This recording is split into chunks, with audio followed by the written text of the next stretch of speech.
All right, welcome everybody to the Ninja's Way podcast. This is Allie here with the Ninja Network and the Ninja Way. I have Addy Herman on with us today. I'm super excited to chat with her. She is a four-time American Ninja Warrior competitor. She is now the reigning women's champion of the Women's Championship that just happened. And she's also a two-time world champion for the Ninja Leagues here around the world. I want to talk to her about her career as an athlete, her faith, and the sport of ninja. I first want to just start out. You have now racked up a lot of victories with competing in ninja in the leagues for ninja as well as American Ninja Warrior, and you're building this platform for yourself, gaining a lot of attention from these things. So I'm just curious, what do you see as maybe the long-term goal for this platform that you're building? Yeah, so I'm super blessed to have this platform now. It definitely didn't start that way. It took me a long time to be seen as a high level competitor. I've been doing this for 7 years and competing for 7 years too. I started competing almost right away. So it's taken a long time, a lot of failure, Mm. which is something that can get people discouraged. But using that to grow has been a huge part of my story. So with this platform, I just hope to inspire other people now, especially kids even younger than me. I know I'm pretty young and I started as like the youngest generation of ninjas, but now there's a whole generation younger than all of us. I'm 18 now.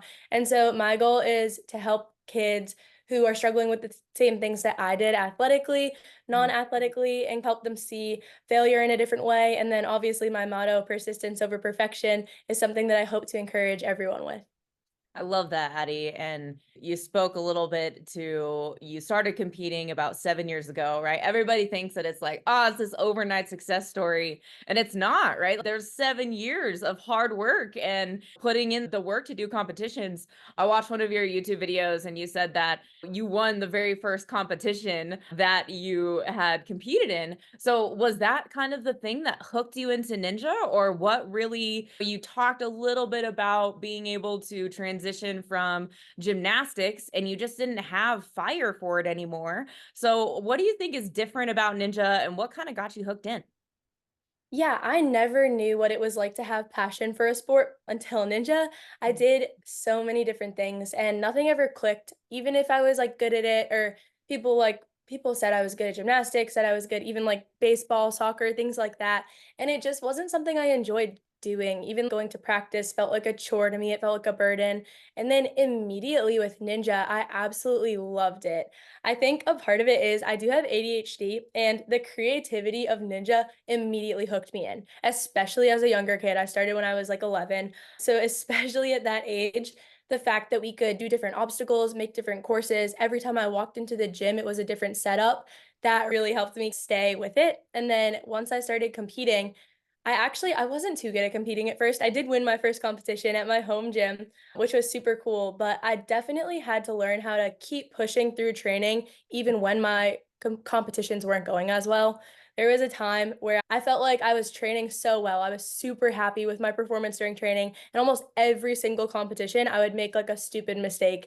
And learning how to push through that is what got me to the level I'm at now. And so Ninja's always been something that's never felt like a burden for me. Going to practice, as hard as it is, never feels like a chore like other sports. So I'm so grateful that I found it and I plan to stick to it. That's very cool. I love that language that you use of, oh, there's nothing that just clicked.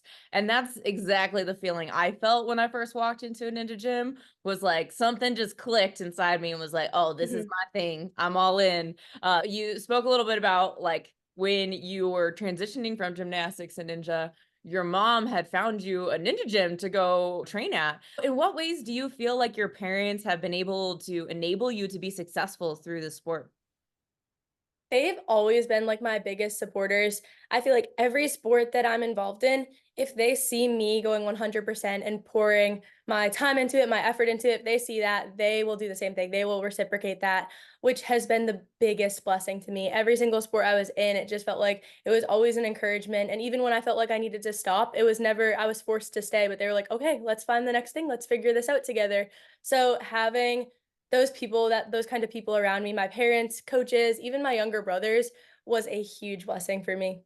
Do you have any pre-competition rituals that you do to just put you in the right mindset?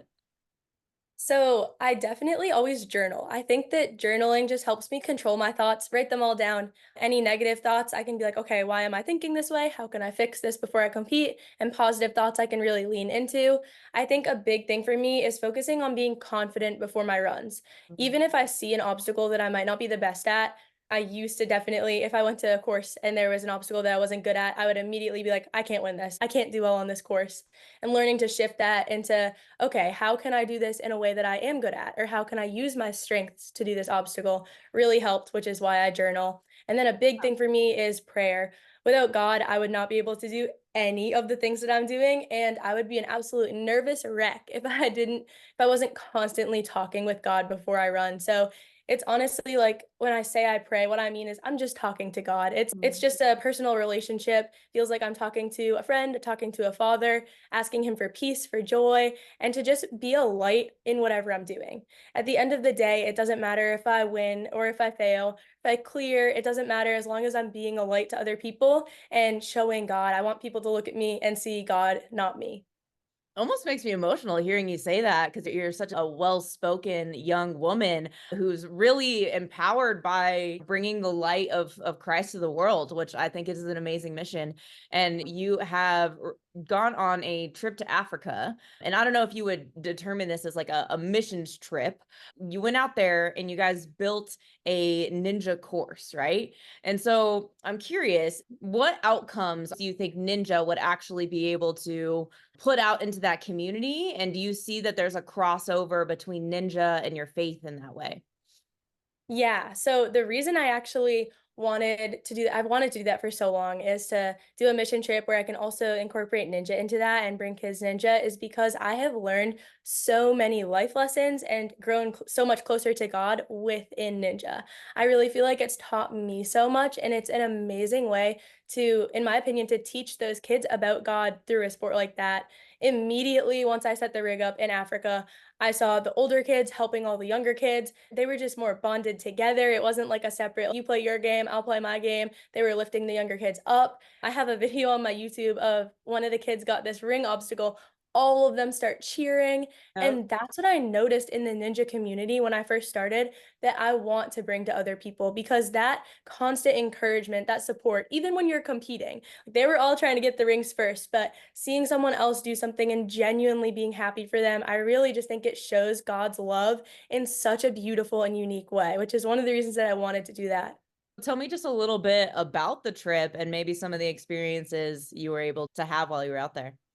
Yeah, it was incredible. So definitely a few things went wrong. The main guy who was supposed to be our group leader at the airport, his visa was expired, so he couldn't go. So it started the trip very chaotically. We got there, it's supposed to be dry season and it rained. So everything was thrown off schedule. It started pretty rough, but immediately when we got to the orphanage, it was the most amazing thing ever. I had never met any of these kids. I got out of the car and all of them, like 50 of them, come over and hug me, want to know my name, are asking about me.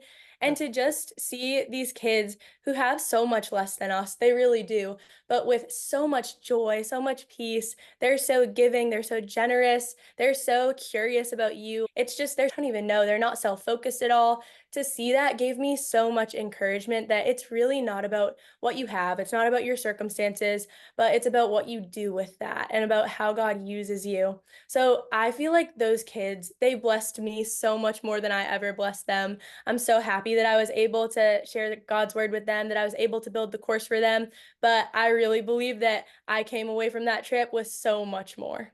Yeah, absolutely. I've been on a couple missions trips myself, and that's absolutely the feeling you come back with was like, oh, I went to go fill other people's cup, but in the process of that happening, I now came back so much more fulfilled and so much closer to God in that through this work that we've been able to do. I want to talk a little bit about your career as a ninja athlete, and you competed at a very high level in a lot of different competitions as well as American Ninja Warrior. What do you feel like your long-term goal is in terms of being an athlete in the ninja industry? It's definitely hard because when you're training like a professional athlete, but obviously you can't get paid like a professional athlete, you have to find other things to make money. So Yeah. that's definitely been something that I've been struggling with because if it was an option, if it was a professional sport, I would 100% just be a professional athlete. But Yeah. because that's not the case, I'm really trying to leverage Ninja in a way that I can make money off of it while still training at this level. So Mhm. some of the things that I'm doing now, even I started a homeschool class at my house where I teach kids Ninja. I do Love. a lot of private lessons, and I've actually been traveling the country doing different events and clinics. So that's something that's using Ninja. And then outside of that, I actually just started speaking, which is super cool and I'm really excited about because I also can use a lot of what I've learned from Ninja within that. And then I guess I don't know, it's like an open door for what's next for me. I haven't really fully figured anything out. I'm open to what God has for me. I do know that I want to continue training at the level that I am while I can still do that. So that's the plan for right now. I'm really hoping that there are strides made to get into the Olympics and that starts progressing. I know there's a lot of work being done on it. If that were the case, that would be the ultimate goal, but it's not in my hands. Sure. Yeah. So, what do you feel like competitions are maybe lacking? Maybe both from an organizational standpoint and then also from a standpoint of like you personally, like what would you want to see more out of the ninja industry and these competitions in local gyms? I think a very hard balance and something that I think Ninja in general can improve on, but I honestly wouldn't even know how, is the balance between making it fun to watch for spectators who don't even know Ninja, but also making it, I guess, making courses where the athletes can still showcase all of their ability and they don't have to just run speed courses. I love speed courses, but it's hard when these athletes are training for technical moves, harder moves, and it's just a race. And I think a lot of athletes feel the same way, but then you run into the issue that races are more fun to watch. That's what people like to watch. I think if we did do races, but where there are technical moves, harder moves, I think that would be a huge improvement. That's a cool insight. What is your favorite kind of competitive format for you personally?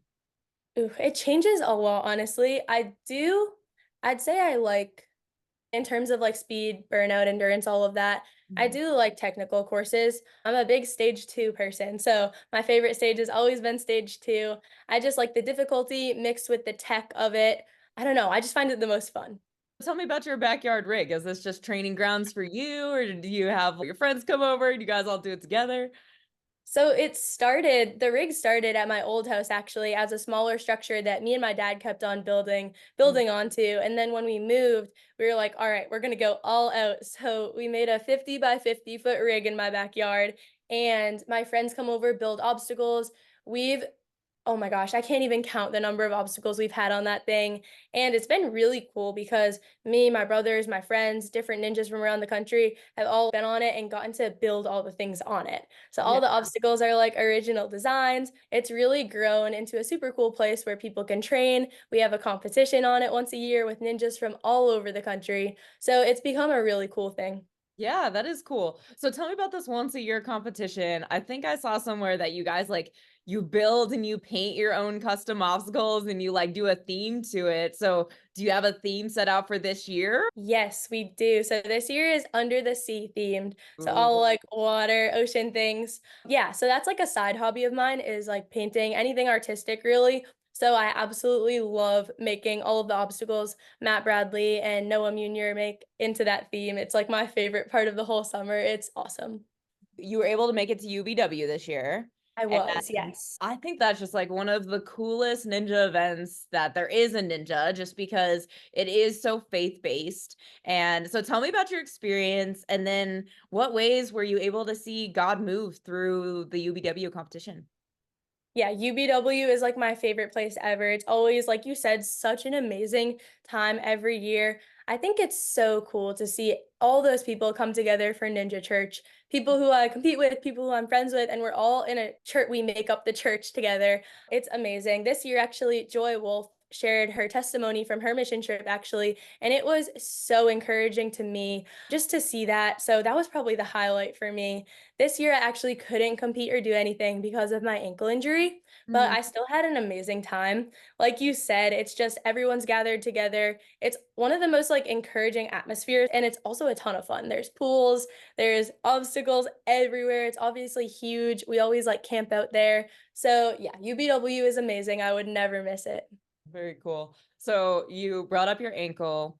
What does it really take to get back to a point of pushing through the PT and pushing through these things to get back to a state of being able to compete? And what are some of the ways that you've been able to overcome how that can mentally set an athlete back? Yeah, I'm not gonna lie, it's been super hard for me. I've actually been super blessed to never have had any injuries in ninja before in the 7 years that I've done it. So I've actually never done anything besides like tendonitis and stuff, nothing that's stopped me from doing ninja. So when this happened, when it originally happened and I fell, I immediately knew something was like more wrong than people thought. A lot of people thought it was just sprained, which I get because it looked like that. But I've sprained my ankle before and I was like, "Guys, trust me, this is not an ankle sprain." So it did end up being a lot worse, and it had, like, multiple tears and multiple breaks. Hmm. So it's been weird because I haven't found out yet if I need surgery, I'm still waiting on that. So a lot of the unknown is the part that I'm struggling with right now. If I feel like if I knew a clear path to recovery, how long is this gonna take, what are the steps, it would be a lot easier, but not even knowing has been super hard for me. I do think obviously everything does happen for a reason. So almost immediately I was like, God, what do you want me to do during this time? Like, how do I use this time? And that's why I really have felt called to do these podcasts, do these speaking events, and share what I can, even while I'm not competing, even while I'm not doing anything. So that has been a huge blessing in and of itself. I think mentally, it's also the only thing that I can do is like low obstacles or burnout courses. And to be honest, that's probably my worst course Hmm. and my least favorite to do. So in a way, it's been super good for me because I'm forced to do what I don't like and what I'm not good at. So I do think that's been helping me a ton in terms of strength. I think when I come back, I'll be hopefully be a lot better at burnout courses and stuff like that. So mentally, that's been challenging just because I see everyone else at training on the obstacles that I actually want to be doing and can't do them. But in the long run, I know it'll actually be good for me. So that's what's keeping me going. It sounds like there is a reason that this happened to you, and it sounds like you're going to come out on the other side of it better. Plus, it's pushing you into some other endeavors. You can continue to compete well into even your 40s and your 50s, people out on the course. But right now, there is just, and you spoke to it earlier, this next generation of ninjas that are just super powerful. And you're in that next generation, but you're looking behind you and you see these kids that are Yeah. also growing up in ninja gyms. So what do you think about the next generation of ninja? The next generation obviously is insanely strong. Watching these competitors, it's crazy what they're doing, like things I couldn't even do 2 years ago. It's crazy. But people like even this weekend, I watched Jessie Graff compete at UBW, and she's one of the older competitors. She absolutely crushed it. Second place to Isabella and stuff, but she gives me so much hope that I'm like, okay, if I really work hard at this and continue persisting through this, I can keep that going. I Mhm. do think a lot of that has to do with consistency. I think you have to be willing to be consistent. If you're looking at a lot of the older show ninjas, when ninja first started, there wasn't the sport. So Yep. they trained for the show and did the show. And I Yep. think a lot of the people around my age, even into early 20s, they grew up with the sport coming up as well. And so we're used to training year round, obviously taking breaks, but it's not just for the show. And I do think that will help keep my generation, people from, I guess you could say like 17 to 23, 24, keep them going for even longer because of that. So Sure. that's what I'm hoping for. I'm planning on just staying consistent with everything. And yeah, definitely got to watch out for those younger kids though. Oh yeah, they're coming up. You're talking about your home gym. So tell me about your gym experience. How do you feel like your gym has helped you in your training as being a highly competitive athlete? Or are there some things that you wish gyms would incorporate more? Yeah, Jordan Thurston is my coach at Vitality Obstacle Fitness, and he is the most amazing coach I've ever had in any sport. Just the way he truly cares about his athletes, and you can tell just like even Noah, who I also train with, got to stage 4 on the show his rookie season. Kevin was like hitting buzzers all season. He really cares. And I think having coaches who genuinely care about their athletes and how they do, not just worried about how they look or what they're doing is one of the biggest things that helps a gym truly thrive and helps athletes truly thrive. From Hmm. an athlete's perspective, if I can tell my coach cares about how I'm competing and cares about my goals, the goals I've set for myself, it makes me want to work 10 times harder. It makes me want to push harder because I trust their plan, their training plan. I trust that what they're telling me is for my own good. It helps me in general. And so I think that's the biggest thing that I've seen in gyms that really makes or breaks the gym community. So that's been amazing. And then also the people I train with are incredible. They always push me, win or lose, they're always supporting me. And it's in a way that, again, they care about how I'm doing, but also care about me as a person. It's not just, I want you to win for us. It's, what are your goals? Let me help you get to them. And that's been the biggest blessing to me throughout my whole ninja journey. I feel like ninja community has something so special and unique to it of that encouragement, and everybody just wants to see you win, right? They want to Yeah. see you complete the course. And this course services is like a buffer between the athletes of it's not me versus you, it's me versus the course, right? And Mhm. who can Right. best the course. And I think that because that is there, it helps that community just come alongside each other and really root each other on in all these aspects.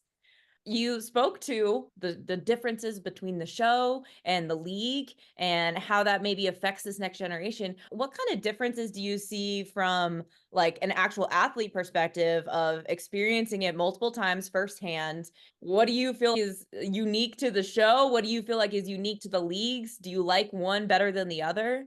Yeah, that's a super interesting question. A lot of the times on the show, I find myself or other ninjas being like, it's a show because you have to remember it is a reality TV show.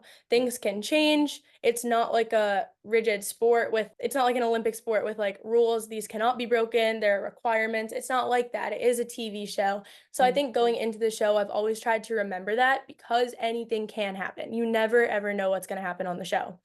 With the sport, it's very different. It's almost for me, it's more pressure in a way mm. because I know that it's like truly like a professional sport. Whereas the show, I go out there, I give it 100% my best, but I don't know, it's just different in its intensity, everything like that. You also know what to expect on the show. A lot of times when you go into competitions, you have no clue what the courses are going to be. And like on the show, you don't know the exact obstacles, but so far it's been pretty straightforward. Stage one obstacles, stage two obstacles, all of that. So training for the show is also very different. I do focus on courses where I feel like I'm replicating obstacles, Mm. whereas training, say, for NSC, I'm training every technique I possibly can because I don't know what's going to be in it. So I Yeah. think that's a huge difference within it. Yeah, no, I really love that perspective. With so you have the UNAA, you have WNL, you have NSC. Do you have a favorite that you like going to compete to, or is there pros and cons to the ones that you've been in? Yeah, there's definitely pros and cons to all of them. Right now, my favorite is probably the NSC, Mm. just because I feel like it brings in the most. I guess a lot of people in WNL, I'm competing against a certain group of people. Then UNAA, it's a different group of people, and NSC seems to have both of those groups. So I Sure. guess it's just more people I guess, more of a competitive field for me at least. I'm not sure if it's like that for everyone. Yeah, and I also think that they make it very intentional to get Yeah, athletes at a particular level to all compete against each other. exactly. And it's nice to be able to be in a field with everybody who's at your same level, right? There's a Right. real competition to be had there. Addie, let's end here. If you had any advice for these next generation of ninjas, the gym owners, the parents, the people of the ninja community, what advice would you give them? One, persistence over perfection. I can tell you I've fallen so many more times than I've won, but it's about getting back up and it's about what you do with that failure. And for coaches and parents as well, helping your kids see that perspective as well. Instead of being upset that they failed, it's how can you grow from this? How can you learn from this? We'll go back to the gym and work on what you failed to get better for next time. And that shift is just so important. And then, second, make your identity something that can't change because if your whole identity is in your sport, it can be taken away and it will leave you empty even when you reach those accomplishments. Even when you hit those buzzers that you wanted to, or you win the titles that you wanted to, if it's everything to you, if it's who you are, it'll leave you empty. And if you fail, you'll feel like a failure because of that. So put your identity in something that can't change and then use Ninja to the best of your ability, and it'll be so much more fulfilling. Thank you for sharing with us today. How can people get connected with you? So to get connected, you can follow me on Instagram. It's addyherman.116. And then I also just started a YouTube. So it's just at Addy Herman. Thank you so much for your time today, Addie. And I'm so happy that we got to talk through all these awesome things. Me too. Thank you so much for doing this. Yeah.